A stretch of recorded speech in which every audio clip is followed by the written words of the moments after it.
Get the Friendo Club set up today and get access to over 700 Going in Raw bonus episodes, our monthly Big Blue predictions challenges, and the ability to ask questions at Going in Raw. We also offer the Steven Larson comic book and exclusive Friendo Club t-shirt. Just hit join here at youtube.com/Steven Larson or go to patreon.com/Steven Larson to sign up.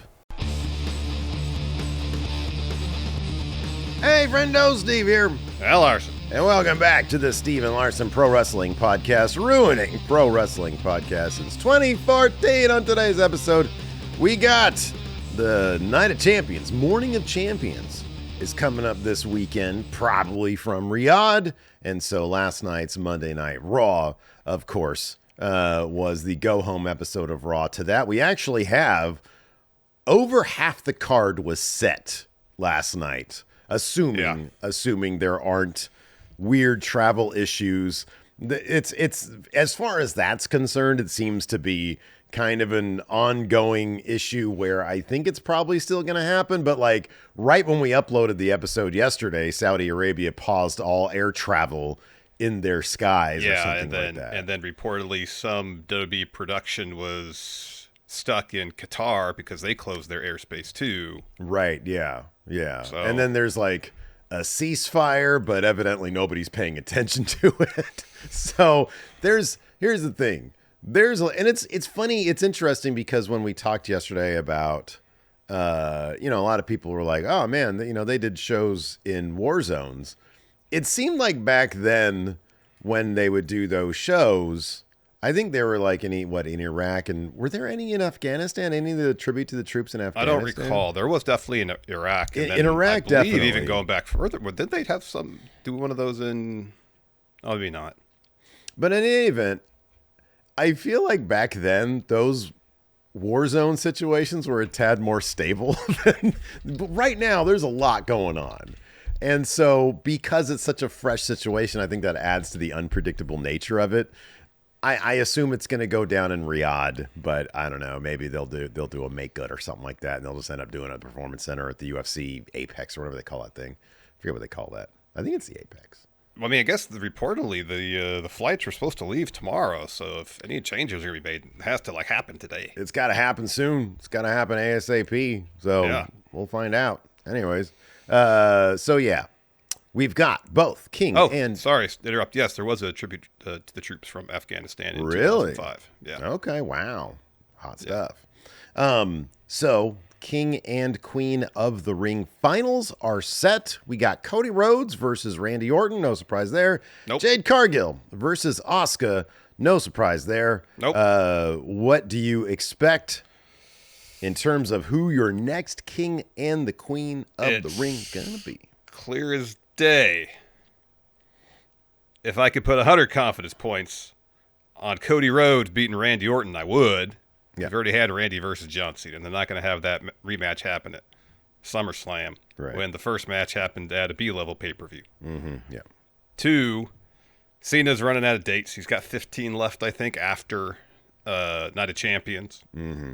So it seems likely he's going to drop that title at SummerSlam, probably back to Cody. Mm-hmm. That seems pretty certain. Yeah. It seems pretty straightforward. Cody will win. As far as Jade versus Asuka, you could make the case for either of them to win that tournament. Yeah. You could do Jade versus Tiffany at SummerSlam. You got a cash-in situation right there that makes a lot of sense storyline-wise for Naomi. You could do Asuka versus Io. Both of those would be great options. That's the one I'm far less sure of in terms of what the outcome is going to be. Jay doesn't lose a lot. She has lost. I guess it just kind of depends what direction they want to go for SummerSlam. I would imagine whoever loses the Queen of the Ring finals might still end up getting a title opportunity in the near future, maybe as soon as Evolution. I am absolutely 1,000% certain, without any shadow of a doubt, just like I was, Darby Allin's going to come down off that mountain and beat Jon Moxley. Mm-hmm. As certain as I was of that. And I was very certain of that, even though it's not going to happen. Jade Cargill's going to win. She's going to be Queen of the Ring. I feel like her versus Tiffany and the cash-in situation makes all the sense in the world. Feel like that's going to happen. And I kind of feel like they're going to go Rhea Ripley, Io Sky. They might, maybe they'll add Asuka in to kind of maybe protect some people, even though that sounds sacrilege. You know, like, well, that's what you I was don't add thinking, Asuka to a match to protect people. No. You protect Asuka. But maybe they would do Io versus Asuka at Evolution then. That would, yeah, that's that. Yeah, I could see that. I could see that. Absolutely. Yeah. I mean, I don't know. It's going to be interesting to see. Obviously, look, if Asuka wins Queen of the Ring, like clean over Jade, I'd be really shocked if they do that. Mm-hmm. Because Jade has lost. I don't think she's lost clean since she's come back. I don't think so. I think everything's either been in multi-man, or if it's been a loss, it's been like, you know, a shitty finish. Like she lost to Liv Morgan because of Judgment Day. And I think that's kind of like it, besides like multi-mans where she didn't get pinned. Could be wrong about that. She had a DQ loss to Nia last year in the Queen of the Ring tournament. What was the deal? Do you remember the deal with that one? There was a DQ loss in the Queen of the Ring tournament? Yeah. Oh, wow. Or something like that. So yeah, she did. It was on SmackDown where she lost to Liv. Did somebody attack her with a let's see, chair or something? Table spot. Something. I don't know. Here, I'll keep looking. Go ahead. No, so anyways, that looks to be it. Looks to be the only singles loss she's had. I feel like Asuka has got already like so many accolades. Jade's first big, you know, Queen of the Ring. It just fits. It just makes sense. It's the kind of thing where you can wear that title, you know, for a while. Although I guess SummerSlam would probably be at that point, like if you got your title shot, if you continue to consider yourself Queen of the Ring or King of the Ring after your title shot, I feel like that's the expiration date. But but I don't know. Yeah. It's just one of those things. I can see it. I can just see it, you know. But then I could also see Darby. So who knows? Can't see him anymore. No. He's like the new John Cena. You can't see him. Now it's all Hangman Adam Page. I am certain. It is 1,000% all in on Hangman Adam Page. All in, All in at All In Texas. You got that. Hey, right. I didn't know this. All In starts super early. It starts at 11 in the morning for us. What? Yeah, sorry, noon. I think it's noon because it's 2 p.m. local time start. So it'd be noon for us. Wow. It's pretty awesome. Why are they doing that? I think because they WWE booked Saturday night's main event for that same day, and so they changed. I think that's what someone said. They changed the start time. I'll check. Wow, that's kind of surprising that they'd be able to do like a huge change to their stadium show, just because they're running a Goldberg match. That's surprising. Well, I think it's before the Goldberg match. Let's see when they announced the change. Yeah, so it was reportedly because of the booking of Saturday night's main event. I don't like that. They should have stuck to their guns. I do like the earlier start time, though. Yeah. Are you going to come over for that if I'm not sick anymore? Well, that's a pretty huge if. If 3 weeks from now.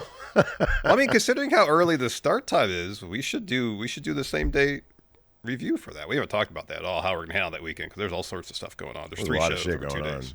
Yeah, we're just like, all right, we'll take it I just off thought, hey, let's do All In out. Saturday, and then we can do Saturday night's main event and Evolution review the next day. Yeah, I'm down for whatever you want to do. I'm cool with whatever. In any event, let's talk about WWE Raw last night. So Jade and Cody Rhodes move on in their particular brackets or whatever for the finals here. Yeah. In what may or may not be Riyadh. Yeah, what else was notable last night on Raw to you, man? You know, I thought that the in-ring action was good. There were some interesting segments. I don't know if a whole lot advanced. Like Seth Rollins came out and dropped an 8-minute promo and said basically nothing. My goodness, that guy talked forever and said nothing. Yeah, nothing at all. But like the match that followed was pretty solid. Mm-hmm. Gosh, what else happened? Well, we did get. I mean, this isn't the most significant thing in the world, but they at least mentioned that Aldis and Pierce don't quite know yet what they're going to do with the women's tag titles, and so Raquel's kind of worried about that. I actually like that, you know, with Liv out of the way, or with Liv, I'm sorry, I shouldn't say that. With Liv out injured, Raquel gets to step up and take on some more character stuff. as opposed to just sort of being like, she's always had that low key character stuff. Like specifically when Carlito would be making eyes at her, she'd have some funny stuff there. But there really hasn't been a ton of like good, chopping up, chewing up scenery between her and Liv. Now with Liv out, with the injury, it gives Raquel an opportunity to do more. And so we saw her call out Rhea Ripley. That match is being made for Night of Champions now. And so she got to call out Rhea Ripley. She had some stuff there. And now with Roxanne Perez helping her out, you got to think that they're either going to just have the tag titles or they're going to be, put back into contention for them if they go up for, if they're considered vacant. Yeah. So I appreciated that aspect of it. Was it storyline movement in terms of like, oh, they decided what to do with the tag titles? No, but we know that they haven't decided, which is kind of a story being into itself. It is, and I think from character development, Roxanne coming out to help Raquel is obviously noteworthy. Also noteworthy, Karrion Kross is getting a pay-per-view match. I am surprised. I don't know if this was on one of our things or one of my things on Wrestle Juice, but somebody had asked, is Karrion Kross going to make it to pay-per-view this year? And I was like, maybe if he picks up steam, it'll be SummerSlam because it's a 2-day show. And there's going to be like 7 matches on each day. But like he's on a 6-match, 1-day premium live event in Saudi Arabia, no less. Mm-hmm. Good for him. Good for him. Absolutely. Hey, you better knock it out of the park, though. You're in there with Sami Zayn, one of the best. If you can't put on a good match with Sami Zayn, then there's going to be some problems. So I hope he knocks it out of the park. I really hope they do. Yeah, I hope so too. When he popped in the backstage segment with Sammy, the crowd gave a huge response. Yeah, man. It was a good crowd last night in Columbus, Ohio. It was a really good crowd, yeah. But yeah, you're right. This is going to be his first opportunity in a long time to have a pay-per-view match. I think since WrestleMania 40. It's the last pay-per-view match he had when Final Testament took on Lashley and the Street Profits in that Philadelphia street fight. That was a lot of fun, too. That was a lot of fun. Mm-hmm. So yeah, I really do hope that the match is awesome. I fully expect Sammy to win, but I hope in the process there is some storyline development. Yeah, me too. But it's great to see him getting some traction. We figured this match would happen on Raw, and who knows what late changes happened with this card. If this was always the plan or not, or what. Well, let's talk about one of the changes that was revealed last night was that Dom versus AJ off. Adam Pearce told AJ that Dom was injured, couldn't compete. Therefore, the match is postponed till Dom is medically cleared. I haven't really seen any reporting regarding the nature of Dom's injury. So, I read that he had said, I think on the Not Sam podcast, on Sam Roberts show, that he was dealing with some ribbies, some busted ribs. Oh, that hurts. Or some maybe bruise. I don't know. I think he just said even bruised ribs suck. Yeah. Oh, I would imagine so, When we were playing rec league basketball, I took a shoulder to my ribs. Yeah. Bruised them. That hurt. Can't laugh. Can't sneeze. Were you freaked out when you had to sneeze? You're like, no. It feels like you were getting stabbed with a bunch of knives in your rib cage whenever you sneeze. It's horrible. That's awful. It's like some of the worst pain I've ever felt in my life. And when they weren't even broken. They're just bruised. Yeah, dude. Terrible. Let's just jump into it. Yeah. Let's talk about these King and Queen of the Ring final match or semifinal matches. First of those to happen was Jade versus Roxanne. I mentioned already, Jade gets the win here. She avoids a pop rocks, hits a pump kick, power bomb. Jade to get the win. She goes up to the ramp and poses near the Queen of the Ring crown. Asuka comes down. They have a bit of a face-off. In advance of the main event, Cody versus Jay. Jay makes his entrance, as usual, through the crowd. This match happens. They give it a lot of time, like 20 minutes. Yeah, they gave this one a ton of time. The crowd was really, really into it. Cody and Jay were really selling hey, we're good friends. We bonded over Wheatley. And it really shows. There was some of that, because didn't Jay hit Cody with a crossroads or something? Yeah, he did. That was cool. Did Cody hit a spear? No, he didn't. I don't know about Cody doing other people's moves. Try to see his jump shot for him. I don't know. Hey, we need to. You know what we should do? We should put on some dress vests and try to shoot. I'm not saying that he's got a good jumper. I'm not saying that he's good. His dad was. Remember that footage of Dusty playing? That guy could ball. Dusty was hitting threes. Yeah. He was like, it's always crazy to me when you get on Instagram and you see some chunk out there on the basketball court just balling. It's awesome. I love seeing that stuff because I'm like, there's hope for me. But like shooting in a vest like he wears, I'm just saying. You're being too kind to Cody. Obviously, he learned his shooting form from watching some 1940s basketball footage. He was like, wait, this Fanatics thing has basketball? Let me go ahead and take a look. Basketball, but he accidentally put in like 1940s. Yeah. Yeah. Yeah. Wasn't great. Wasn't a great look. No, it wasn't. But neither was Cena, though. Cena was trash. Oh, I didn't see Cena. Yeah, it was bad. It was also bad. But he was wearing T-shirts, so it's like there's no... Dudes like that, though, with so much muscle, I think it's difficult for them to figure that out. Be tough. Yeah. So anyways, Cody got the win here. We mentioned already. He's finished. Jay avoids a disaster kick, hits a spear. Cody kicks out of that. He's looking for another spear. Cody blocks with the kick. Hits a super Cody cutter off the top rope. Covers. Jay kicks out. Cody goes for a crossroads, but Jay counters with a crossroads of his own. Gets a 2 count there. Jay hits a super kick. Screams at Cody to get up. Hits another one. Looking for a spear. Hits it. Heads up top. But then Cody leaps up the top rope and hits a Cody cutter off the top rope. And then he grabs Jay, hits crossroads to get the win. And afterwards, all the physicality of the match pushed aside. Friendship. Oh, love. Yeah. Returns. And, they're just taking turns raising each other's arm. You're the best. No, you're the best. No, you're the best. You're the main event. No, you're the main event. Cody's like, actually, I'm the best. And then at the very end, right before they faded to black, they had to wait for the whoa. And Cody, because you can see Cody, he's like holding Jay's arm. He's like, wait for it. You got to wait for it. You got to wait for the whoa. Wait for the whoa. Whoa. Yeah. And they all raise their hands. Fade to black. That's your Monday Night Raw. Yep. But there was a lot more than happened besides the main event and the Queen and King of the Ring semifinals, of course. Seth Rollins talked a lot, and there is no chance in hell we are going to transcribe this because he didn't say anything. He didn't say anything. He didn't say anything. He pretty much said, I did all these things the first time, first World Heavyweight Champion, first NXT Champion, all the title holders, all the title contenders, everybody in the King of the Ring tournament. You're all fighting for second place because I have the briefcase, and this race basically, puts me at the front of the line. He talks some crap about LA Knight and then says Braun Breaker's got an opportunity to do to take out another thorn in our side, Penta. That's when he says everybody else is fighting for second place. He says the briefcase is the finish line. This is the end game. It has and always will be Seth freaking Rollins. So Penta comes out for his match against Braun Breaker. This actually, this promo could have used a lot of LA Knight.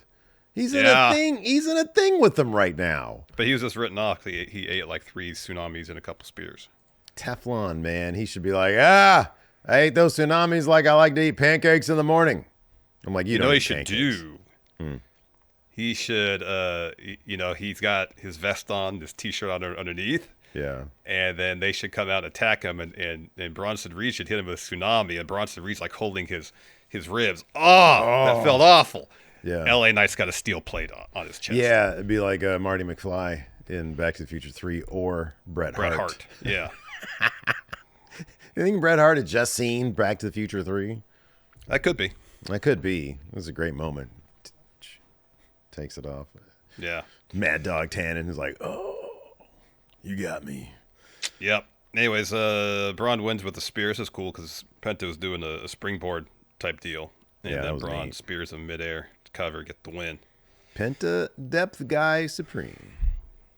Well, it remains to be seen because he's gonna seemingly take on Chad Gable. He broke his arm backstage, so that's something. Yeah, Chad Gable. I don't even know Chad Gable's a depth guy at this point.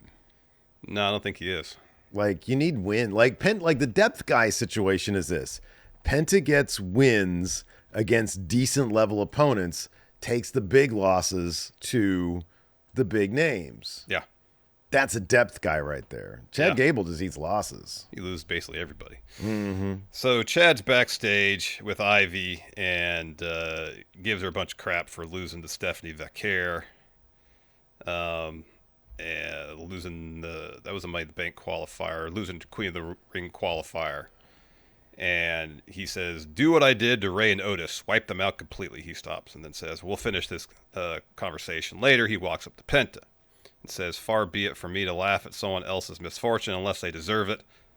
Penta, it's my pleasure watching Braun destroy you, and I will finish the job. Maybe I'll rip that stupid mask off your head and show everyone how dumb." But Penta shoves him before Chad could finish. Ducks the clothesline, hits the super kick, and then does the sacrifice to him, snaps his arm. "I told you, Chad." Hearing Penta say Chad, it's funny. "I told you, Chad. Cero miedo." Yeah, no, Pentagon's great. I wish they would let him talk all the time. I know. Because he's so, God damn it, that guy's got so much charisma in his voice, in his English, and his Spanish. Like, it's just awesome. It's like, "I told you, Chad." Yeah, they need to let him talk more. Mm-hmm. We had some talking from Goldberg. Oh, Jesus And Gunther Christ. responds. This was kind of a talky episode. This was a talky episode. Yeah, these go-homes sometimes can be that. So Michael Cole has a sit-down with old Bill. He says, he's like, "Bill, so what's going on with you and Gunther here? Why'd you do this? You're 50,000 years old." And he says, and Goldberg, he's so boomer-coded, even though I think he's probably late Gen X or early Gen X. He's got I think he is, yeah. Dude, early Gen X is old these days, man. I think they started 1968 or so. Jeez. Well, go ahead and look it up. Because right. I'm 78. I'm like You're not late. 78 years old. So Gen X individuals born between 65 and 80. 65, yeah, bro. When was Goldberg born? Well, he's 58, so he'd been born in 67? Okay, yeah. So that's right. He's early Gen X. Anyways, he's sitting there. He's got his boomer hat on, the jacket, that same Rat Fink shirt on, which is actually pretty cool. Which he should just be letting that out. And he says, "First and foremost, did you expect anything less, or that I would let it slide? I take my family to a WWE event as a bystander, as a fan, trying to relax, no stress, don't have to worry about who I'm wrestling, just want to go have fun. And then I step into a verbal assault from Gunther." A verbal assault? He just talks shit. He just talks shit. That's all he did. He says, this is Goldberg. Like, brush it off, man. You're right, yeah. But no, this is where it crossed the line, because God forbid you disrespect Boomer. The lack of respect from him that I saw was pretty unbelievable. It's like somebody is ahead of him in the grocery line taking too long with their checkbook. Yeah. He says, "It was astonishing to me. Did he embarrass me in front of my wife and son? No question. Did he embarrass me in front of my fans and adopted hometown of Atlanta? 100%. It's like, no, dude, if a heel runs you down, you're just supposed to play along with it. Just do this. Just throw the thumbs down to him. You didn't throw a handful of poop at his face. Right, exactly. That'd be embarrassing. This was verbal. Yeah. Okay. He says, "There's no way." That Bill didn't soil himself as a result of this crap talk, did he? No, but he's super old, so maybe it was like he did soil himself, but it was coincidental, because the anal leakage at that age is a possibility. Mm-hmm. He says, "There's no way I'm letting him get away with it, and I don't know where or when to introduce him to Goldberg, whether he's a 58-year-old man or a 28-year-old man." He's 58. You're not 28. I've been 28. That was 30 years ago. You were 30 years. Thank you. Yes. Yeah. He's "I don't care if I have one foot in the grave. No one's talking to me like that and getting away with it." I have a feeling Gunther's going to get away with it at Night of Champions. Or sorry, that's main event, though. I think he's totally going to get away with it. Here's the thing. This is what you guys have to remember. This is terrible life advice. This is awful life advice. I'm not saying you should walk around life being a doormat by any means. That being said, just because somebody's talking shit, you don't know what this person has. Somebody on the street talking shit to you, sometimes just walk away. They're probably crazy. They got some shit going on. They might have a Glock. I don't know. You're going to get got if you step up to every crazy who starts talking shit. And where's the precedent here? If I go to a wrestling show and somebody talks shit to Steve, do I get a match? That's a good point. I don't want a match because they'd probably wipe the floor with me whether I'm 58 or 28. You're not 28. Guarantee you that. Am I? Goddamn, am I closer to 58 than I am 28 now? You are. Oh my God. By a substantial margin. No, wait a second. Yeah. Hold on. Let me do the math on this. You're 11 years away from Oh my grade. God. Yeah. No, Larson. Yeah. Damn Yeah. it, man. Yep. Dang.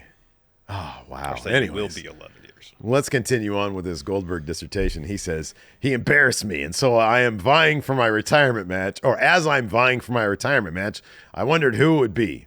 I thought it was serendipitous that he put himself in that spot. That is a good word. Shout out to Goldberg for using serendipitous. Yeah, serendipitous is a good word. It was a logical choice. As long as I'm breathing and I can step foot in that ring, I'll make him pay. Like, he barely was able to get into the ring last time, last week. He says, Michael, I'm going to beat the fuck out of Gunther on Saturday night's main event. But they bleeped out the word fuck. Well, then they did the digitized his whole lower face region, so you can't even see him say fuck. Like his mouth was in witness protection, yeah. Yeah. And then afterwards, they cut to Cole and what's his face, Corey Graves. No Pat McAfee again this week. Third time. Yeah, he had the week off. Yeah. Cole had asked Goldberg, this is his last match, and Cole's like, he was like, yeah. He said yes, and then I asked what happens if he wins the title. And Goldberg just said, interesting dilemma, isn't it? Which didn't make a lick of fucking sense. There's no plan in place. He's not even thinking about winning the title. No, he's not. Yeah. No. So then later on, we got a Gunther response. He did the slacks and nice T-shirt combo. You know, man, I'll be honest with you. I got kind of distracted by that T-shirt. It's like... I don't know. It had texture to it. I know. That's what bothered me. That's how you can tell it's a nice T-shirt. I'm like, is that like some sort of fractal? If I look at it, is it going to turn into like an image of a chop? No. It's not some run-of-the-mill Hanes, T-shirt you buy in the pack, all right? It's the nice T-shirt. Yeah, there's a middle ground, though. I feel like it could have just been like a normal T-shirt, but a nicer one, but not with, this was doing too much. It's the texture that makes it fancy, though, Steve. No, you get like the billionaires, they get that fancy, like, rich coated shit, and they just have like regular, brands on it. Yeah. They can have like regular ass white T-shirt, but it's like $30,000. Yeah, but this looks like a regular T-shirt. Gunther's not a billionaire either. No, he's not. Probably not even a millionaire. Maybe he is. He might be approaching He might be a millionaire. Yeah, he might be approaching that. Anyways, Gunther comes to the ring. He's got a mic. Says, last week's supposed to be my celebration. Me celebrating, regaining what's rightfully mine. Instead, none other than Bill Goldberg walked down here, looked in my eyes, and said, I'm next. I did a lot of thinking. Thought a lot about what that means to be next. Normally it means getting speared, jackhammer, 1, 2, 3. Goldberg is the most destructive man of his generation. But this is not 1999, this is 2025. Right now, I'm the guy. I'm the best in this company, and this title around my waist proves it. I heard what he said earlier, intense as always, but there's nothing he can say that can change my perception about him. I see a 58-year-old, one-trick pony who can't lace my boots. I want to officially apologize to your wife and son for everything I would do to the man who used to be Goldberg. I am like anyone you stepped in the ring with. I embarrassed you once, and I will embarrass you again. It is my personal responsibility that the legacy and myth of Bill Goldberg forever dies. You think this is ghostwritten by Bret Hart? If not ghostwritten, maybe at the least endorsed. Probably could see that, yeah. It's my personal responsibility to legacy like and myth sent it to Bill Goldberg. It says, Bret, do I get your blessing? Hey, Bret. Promo. Look what I writ for you. Look what I writ for you.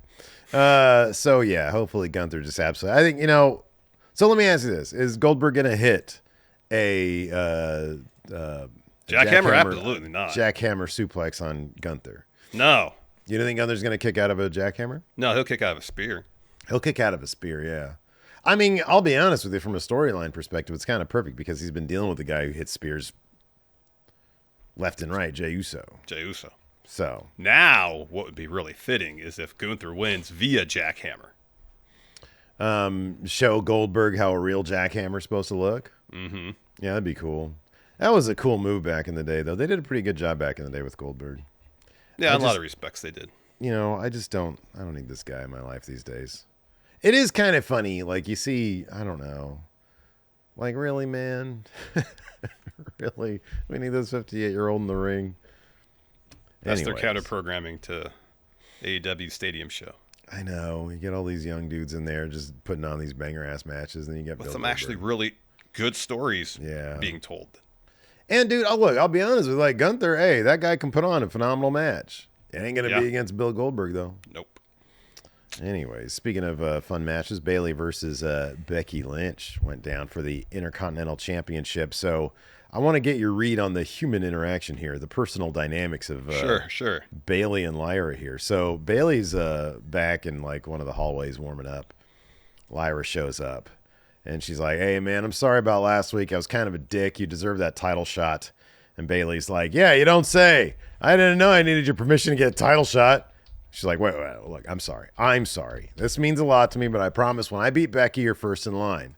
And Becky notices this, meeting of minds from the distance, and she walks off kind of pissed off about that. She mentions that to Jackie, who has a little interview backstage, and Becky's like, you know what, Bayley and Lyra are conspiring to work together. I've said too much already. So she walks off. We'll talk about what happens here in a second. But the whole dynamic between Lyra and Bayley, whose side are you on? Team Lyra or Team Bayley? And don't give me this, I can see both sides situation. No. One or the other. You must decide.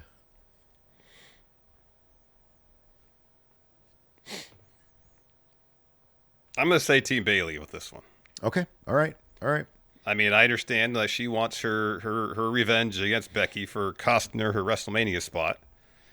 And she's determined to get that. And being the veteran, Lyra should step aside. I'm not saying Lyra necessarily has to step aside, but she at least has to understand, all right, Bayley was wronged here, so she needs to... Lyra had 2 matches against Becky. She won one, she lost one. Guess what? Yeah. She's playing another one down the line here in the near future. Yeah. So I'm team neither. I think both these people are assholes. Hold up. You said I had to make a choice. I didn't say the same rule applied to me. I can't stand... I'm looking at this and I'm like, Lyra, sack up. I'd be like, Bayley, get the fuck out of my Intercontinental title scene. You've seen the banger matches that me and Becky are putting on. I want my last chance here. You saw what she did. You saw what she made me like raise her hand and shit. Then I German suplexed her. I want my last shot against her. So you need to the wait German on. suplex was the last shot for the time being. She got her heat back. She got her heat back, but she wants to get that title back. Well, and then Bayley just shows up. No. Yeah. Listen, you didn't. Oh, you left me on red all this time? You couldn't have contacted me? Lyra needs to be stepping up in a more violent way. None of this. Don't be apologizing to anybody. Don't be like, hey, I'm sorry. I've been awkward lately. None of that. Declarative. Yeah, I agree with that. Declarative. Yeah. Go up there and be like, hey, if you don't win this, you're lucky you got this title shot. And then meanwhile, Bayley, from her point of view, I don't know. She's probably in the right here. If like Becky did to me what Becky did to Bayley, I'd be hot too. I'd be like, damn it, you screwed up my opportunity to defend my women's tag titles or to win the women's tag titles. Yeah. But Bayley being rude immediately to Lyra also pissed me off because Lyra's like, hey, dude, look, she's just trying to be cool. Sorry about being a dickhead. And Bayley's like, oh, I didn't know I needed your permission. Listen, Boomer. Bayley's like super, again, she's just firmly millennial. Single-minded determination to get her revenge against Becky. Yeah, but you don't have to be an asshole in the process. Well, you know, Bayley has a differing opinion, evidently. Anyways, we'll see how that played out here in a second. So, like, while this conversation's happening between Bayley and Lyra, Becky turns the corner and witnesses part of it, and then leaves as they're wrapping it up. So we get an interview with Becky later. And she says, Bayley and Lyra are conspiring to work together. She goes, I said too much already. And so she leaves.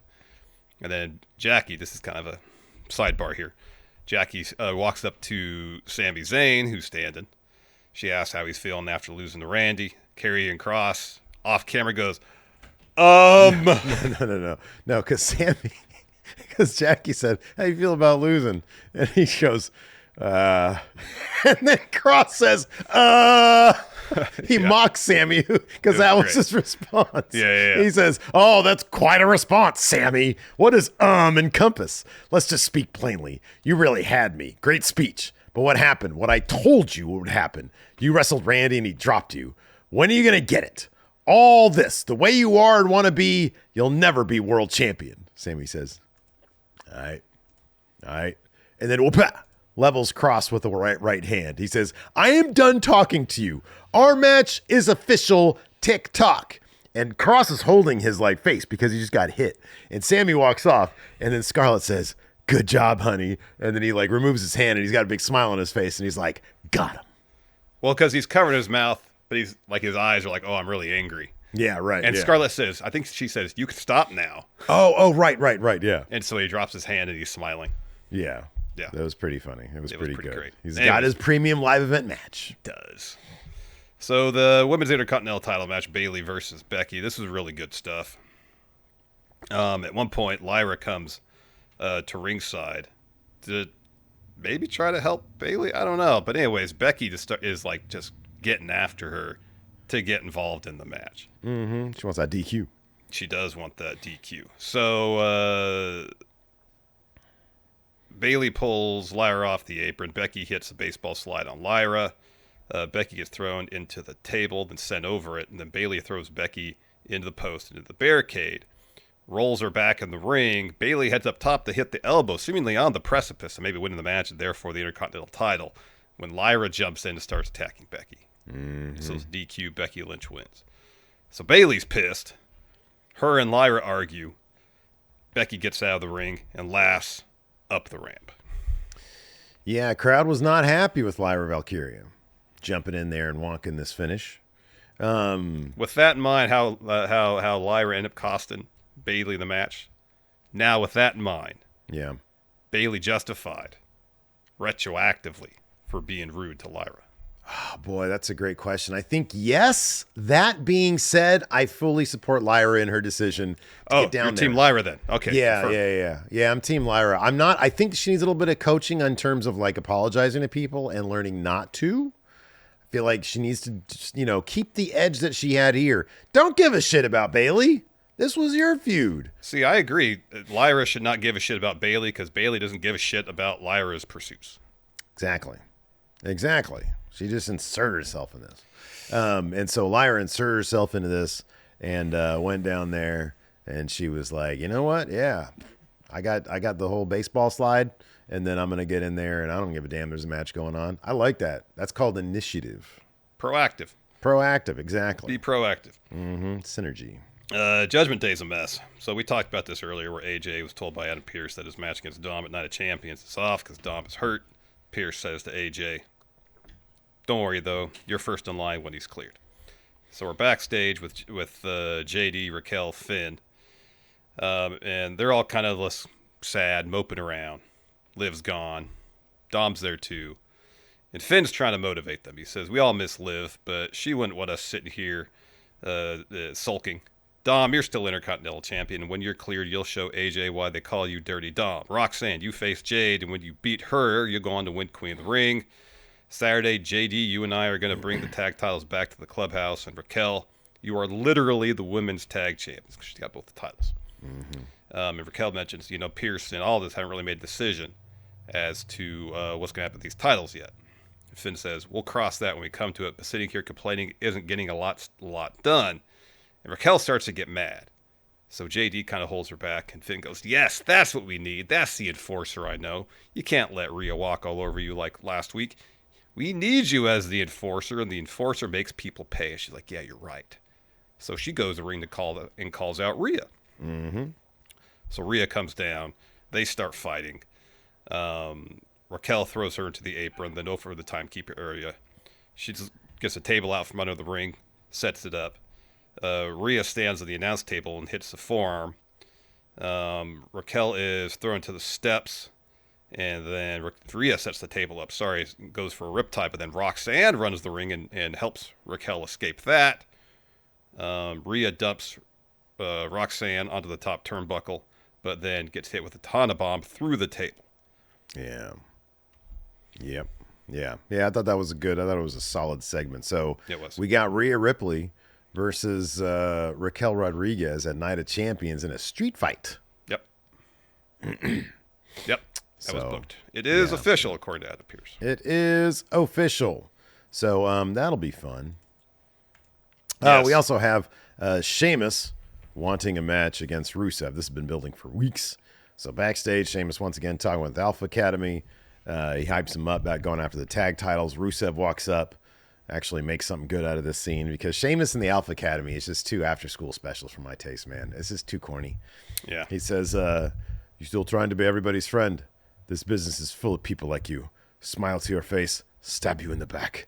Sheamus says, "I march to the beat of my own drum. That drum is the 10 beats of the battering. I want to smash that chest of yours." Rusev says, "I do my damage in the ring like a god. You do your damage back here like a snake." Oh my God, this is fucking awesome. It is. And then Sheamus says, "Oh, you're a god now. Some god. I remember you were the most embarrassing and egotistical member of the League of Nations." And I'm like, don't bring up League of Nations. Don't bring that up. That doesn't help anybody. No. And he says, "That's what I remember. Tired of talking, fella? Time to put up or shut up." Rusev says, "I'll make you new memories." Yeah, It was good shit from Rusev there. For Rusev. It was good stuff for Rusev.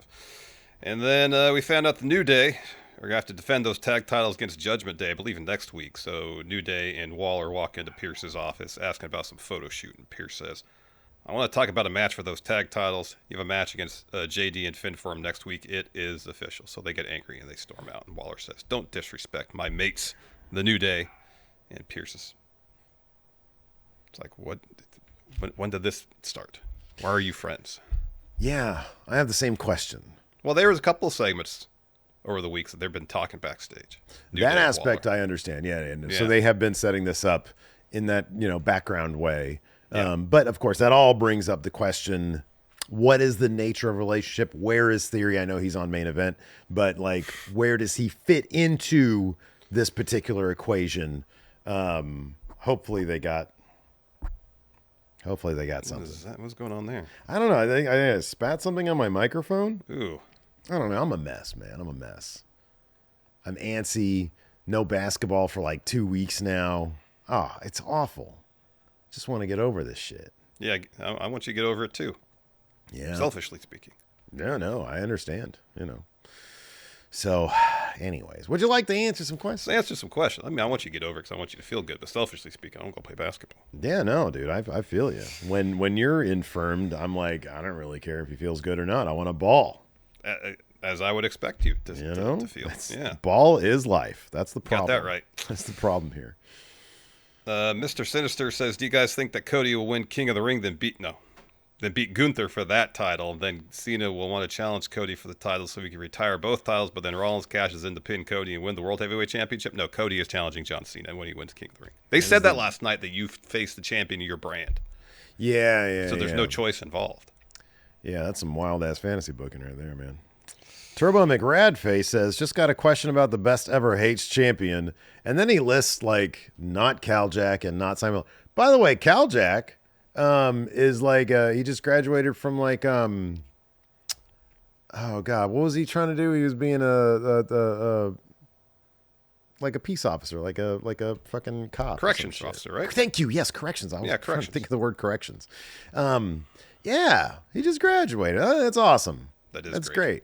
It's wild though because they like took off all of his hair. Yeah, he looks like a baby, but like a giant baby. It's great. Yeah. I'm joking. He's baby face. But no, man, it's great. He's got a new family and everything. Boy, he's really doing good things. And then of course Simon Miller killing it there on YouTube. Yeah. Great Hates champion. Absolutely. And then we got Adam Mayhem.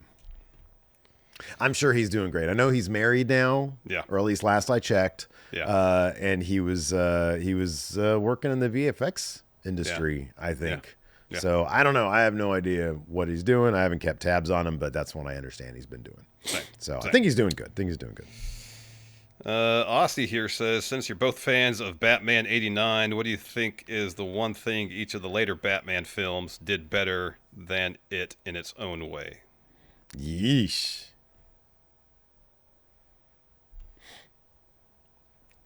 Okay, I mean, we can obviously probably come up with some stuff for Batman Returns. The thing that I appreciate about Batman Returns is that they didn't try to make it safer because of the success of '89.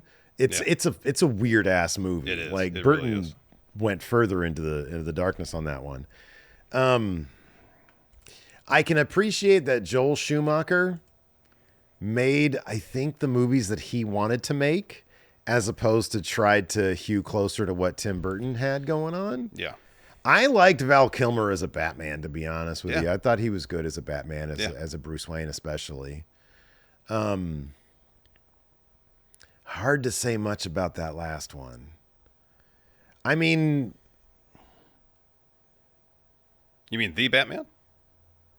Oh, I'm sorry. I thought we were just talking about like the... No, this is any of the later the Batman post movies. '89 movies. No, not in that franchise per se, but all the Batman movies.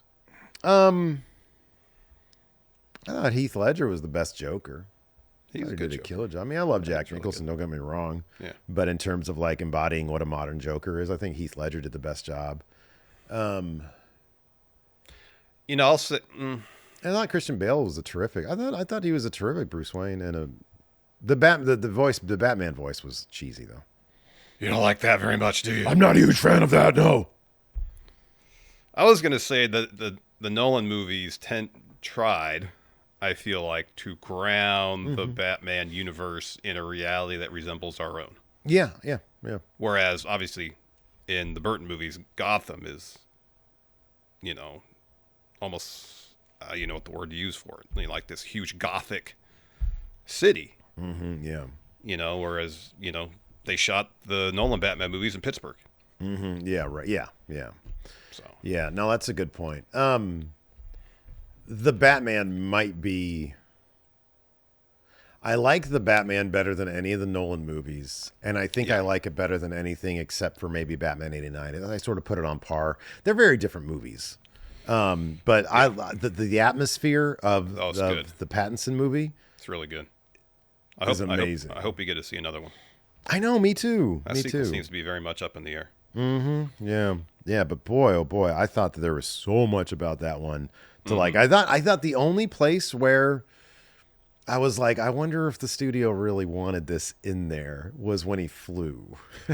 Oh yeah. when he goes off the building and he falls and he flies, he glides, and then maybe that's a note from the studio. Well, that's what I was thinking. Oh, gotcha. That's what I was wondering if the studio was like, hey, you need to put some flying in there. Given how well received the Batman was and the Penguin series was, Yeah. like the Penguin series was really good. It was awesome. I was really surprised. I thought it was going to be kind of like a whatever, but god damn it, that was a good series. That'd be it's Warner Brothers. You don't know what the hell they're going to do. They'll do the most random, seemingly nonsensical thing to save a few bucks. So. Well, from what I understand, the script's just like he hasn't finished the script. Like there's still no script. At least that's what James Gunn has said. He's like, you know what? He's just taking his time with it, and let him do that. But no, I love that universe. I think it's really terrific. You got a lot of cats. Timor here says, which titles do you think won't be defended at SummerSlam? Oh, probably like the SmackDown tag titles. Yeah, maybe the tag titles. Yeah, definitely the Raw tag. Well, the New Day. It's the New Day. Yeah, well, yeah, depending. Well, here's the thing. If it's New Day Lucha Brothers, that's going to be on the show. If it's New Day Alpha Academy or some shit like that, it's not so much.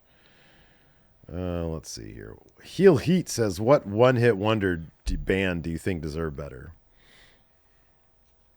Aimi Kamosi. Yeah. Here come the outstepper. Great song. Lyrical gangsta. Fantastic song. Snow. Less so, huh? Possibly. Yeah. I'm trying to think of like 90s. I mean, Screaming Trees only had that one real hit, but they were good. That wasn't like a hit. It was a hit for them. Oh! So you don't that what charted at like number 30 or something? Yeah. You know what I mean? I feel it wasn't like a number one hit. I get you. Yeah. I'll say this. How about this? I'm not like super familiar with their work, but I understand kind of what their career arcs look like. And the song that was their, without a doubt, hugest hit, by and large, sounds nothing like the rest of what they've done. But I'm happy that at least got that measure of success. The Butthole Surfers. Oh, I love that song. Yeah. So I've never actually listened to anything else they've done. Oh, so really? that one song doesn't really mimic the rest of their catalog. No. Oh, really? What's the rest of their catalog like? Weird. Oh, really? Okay. Yeah. That's a killer song, though. Yeah. I don't mind the sun sometimes. I'm sure you've heard Who Was in My Room Last Night. I think it was featured on Beavis and Butthead. Okay, I probably have then. You've probably heard that song. I probably have. Great song. It just sounds like Queens of the Stone Age. It does actually sound like a bit like Queens of the Stone Age, but it was recorded in like 1992. Oh, wow. Influenced Caius, maybe. Dave Matuszek says, with 2 casino gauntlet matches pegged for All In, do you think Really? Holy shit. It's Men and women? today. Do you think oversaturation of the match type may impact its longevity? No, but I think they should make casino gauntlet. Do you know what? Just rip off the Rumble, make it its own thing, make it its own pay-per-view, and have that be like for the title shot at All In or some shit. Well, that's what the Owen tournament is for. You Owen? Alex Foster says, who would be some so bad they're good options to join Seth's group? Waller. I think that was your answer last time, and I like that answer. Waller, Yeah. sure. Waller. Julius Creed. Not Brutus? Nope, just Julius. So he can go on to be a single star the way he should have been in NXT. You want that prediction to come true, don't you? How about this? Ric Flair. John Moxley. John Moxley, there we go. Your UFO guy says Jacob Fatu, absolutely killer on the mic. If you could book Jacob Fatu at a commercial to practically threaten people into buying a product or service. Come on. We know what this is. It's a car commercial. It's at the very least for automotive services, but maybe he'd be the new Cal Worthington with it. Yeah. Yeah, man. Boy, people loved that shit yesterday. Let's see here. What's your go-to? Oh, B-Manzilla says, what's your go-to meal for enjoying wrestling? I don't know, but I'm going to make some enchiladas soon, man. I was watching The Expanse last night. That's me and Lacey watch every night. And they weren't even eating enchiladas. I don't even know what it was, but it vaguely resembled. Think of enchiladas. It vaguely resembled enchiladas. I was like, God damn, I got to make some enchiladas. Phantom Driver says, who would you have main event night 1 of SummerSlam? Probably Rhea Io. I believe when we did our predicting card, you said Punk Roman would main event night 1. Man, I was in the thick of the flu. I was coming up with that shit just out of my ass. I think I had Gunther Punk main eventing night 1. Yeah, well, at least that's for a title. Yeah. The Moxley says, when New Japan Strong had their first U.S. show, I believe it was, I spotted you guys in attendance, and seeing your reaction throughout the show added so much to my viewing experience. How was the event overall? So it was probably the first New Japan shows in Long Beach. The second night specifically, we were right on the ramp. It was awesome. Row. It was great. It was great. That was an awesome show. It was really terrific. Apparently, we knew how to react back then, according to this particular friend. We did. We don't know how to react. We got fist bumps from Naito. Sorry, I did. No, I know, but you also two-sweeted Kenny Omega. Yeah, I did. You got a high five from Okada. I'm glad that we're at the point in our careers now where we can reflect back and be honest about things. Here's the thing. I'm honest. Yeah. You still deny stealing Big Red from me. So until you can be honest about that, don't try to say that kind of stuff. You got it? I didn't do any of such stuff. You did. You fessed up to it. In fact, the cops literally came out with a sketch of the perp at Winco that stole Big Red. Can we see Big Red? Man, what a great looking title. I should give it to you so you can put it in your background. Well, I was gonna offer like, hey, is there something you would like over here that we can trade or some shit? Because I was thinking the same thing. It's such a beautiful looking thing. I'm not trying to be like, oh, give it to me. No, it's been sitting here for 2 or 3 years. Yeah, I'd totally make room. All right, yeah. For that. Next time we play basketball in 3 weeks' time, then I'll bring it. Yeah, right. Oh God, so antsy, dude. So antsy. B-Man here says, if you two are the Westbrook of podcasting, what moment in your career is your triple-double average season? Great question. Wow, what a great question. Great question. Because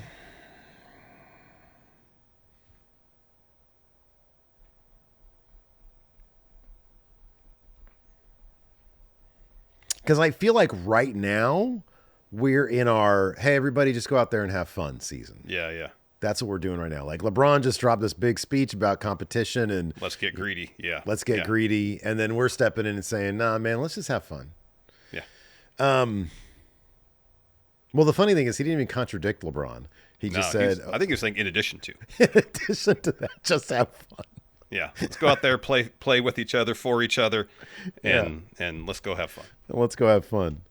I'm probably, honestly, back in like, what was it, 2016, 2017, we were doing like top 10s and top 5s that were doing like 500,000 views. Yeah. That was probably our big, that like in terms of like view counts. Yeah. If you look, honestly, like 2016 to 2017, and I think this goes for a lot of YouTube channels, pre-adpocalypse, when you look at what the CPMs were back then, it was ridiculous money back then. It was. I'm happy with what we're doing these days, but if you look back at like the payouts for YouTube, it was ridiculous. Yeah, money. It was crazy. Crazy. Andre Zimpel here says, if Arnold, Stallone, and Bruce Willis are on the Mount Rushmore of 80s action stars, who is fourth on that list? Wouldn't it be Chuck Norris? Either be Chuck, or Jean-Claude. I guess Seagal was more 90s. I feel like Jean-Claude was a bit more 90s also. Like he was late 80s. Yeah. But yeah, I mean, it's like there is no proper four. It's like there's no fifth Beatle. You know what I mean? Like it's those three guys. Yeah. But I would probably say Chuck Norris. Yeah. Even though it's not like, I mean, he had what was the series that you really liked that he had? Well, I mean, they were cheesy movies. It was Delta Force. Delta Force. He had the Delta Force, but that was there's 2 of those. There was Missing in Action movies. Missing in Action. Invasion USA. Yeah. None of them are good movies. None of them did the kind of box office that the big 3 did. The best thing about Delta Force is the theme song for the movie. Mm-hmm, yeah. That's really good. Yeah. The movie's terrible. Ronan the Analyst says, what's the best piece of wrestling memorabilia each of you own?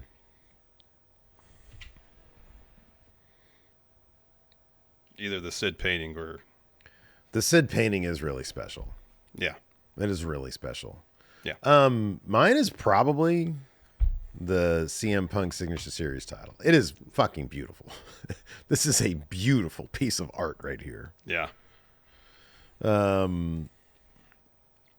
Joe the Meme Maker says, which film do you think actually deserves a remake? You've got the best answer on this one. Oh, Black Hole, the Disney movie? From you always give that 80s? answer. It's a good one, yeah. Have you ever seen that movie? No, I have. If I have, it was back in like the mid 80s. Yeah. It's a good movie. Yeah.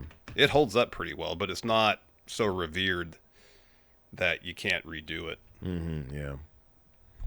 It's a solid movie. The effects are pretty good for its time. Yeah.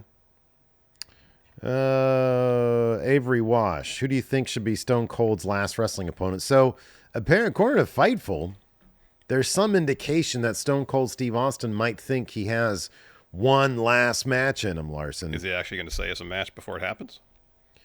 That would be ideal, because I hated the way they did that WrestleMania thing with Kevin Owens. Do you think it's a good idea? It's got to be Phil Brooks.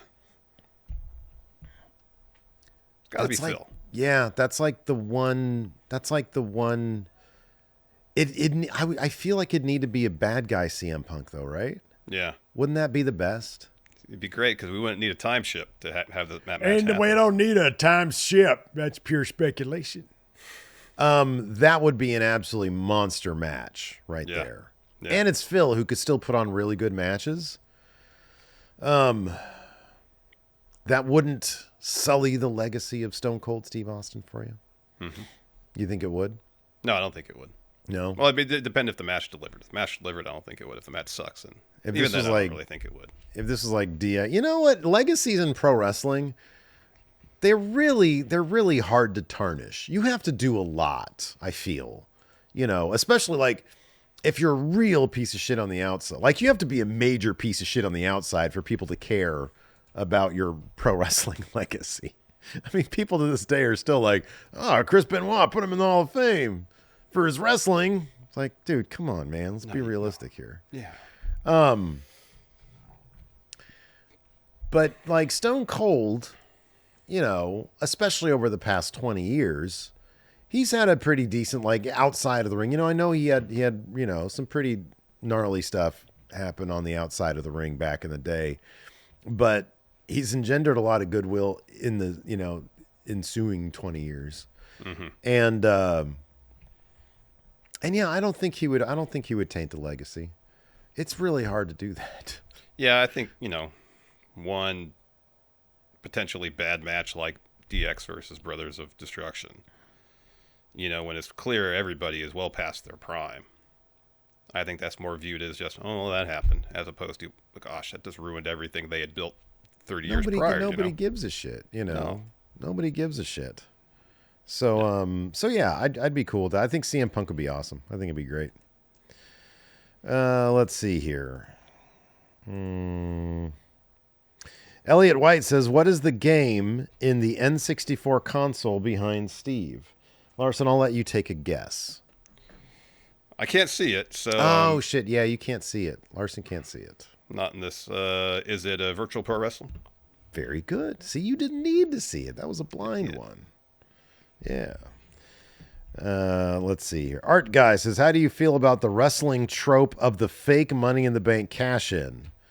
He says, I hate it. I feel like the music should only hit once, and that's when we get the cash-in. Drawing it out for months like Tiffany did is lame. Oh, I love it. Mind games. Yeah. Yeah, Builds I like anticipation for when it actually happens. It puts doubt in your mind that it's actually going to happen. Yeah, no, I'm cool with that. I like it. So going back to the 80s action heroes, Greg Morris responded to Andre's question with a good name. Hold on. Let me see if I can guess. I don't know. What is it? This actor had 3 movies and a wildly successful action franchise in the 80s, plus one other movie from a very successful action-filled science fiction franchise of the late 70s, 80s. Harrison Ford. Yeah, I kind of feel like his catalog is way too varied. Oh, it is, absolutely. You know what I mean? Like it's funny because it like totally fits. Like, come on, Raiders of Lost. It's like, but like Raiders, like the Indiana Jones stuff is almost too good to be considered in the Merely same action vein. movies. I know. Right? I know. You know? Yeah. They're But more adventure movies, I guess I would say, than action movies per se. Yeah, but they're just chock full of great action, you know? Mm-hmm. But yeah, that's wild because, yeah, it should be Harrison Ford, but I don't know if people consider him an action star, but he's been in hella good action movies. Mm-hmm. But he's just done everything else also. He's iconic at a certain point. Yeah. So, yeah, that's crazy. I don't have any other questions here. Same. I don't have anything else here. All right. Well, that's going to do it for the show then. Tomorrow we got our Hot Takes episode, so be sure to check that out. On Thursday, we've got our NXT, AEW, and news episode, along with what you all want us to talk about. Friday, a whole lot of nothing. And then Saturday, probably from Riyadh, Night of Champions. Thanks, everybody, for tuning in. We'll appreciate it. Till next time, we'll see you guys around. Goodbye.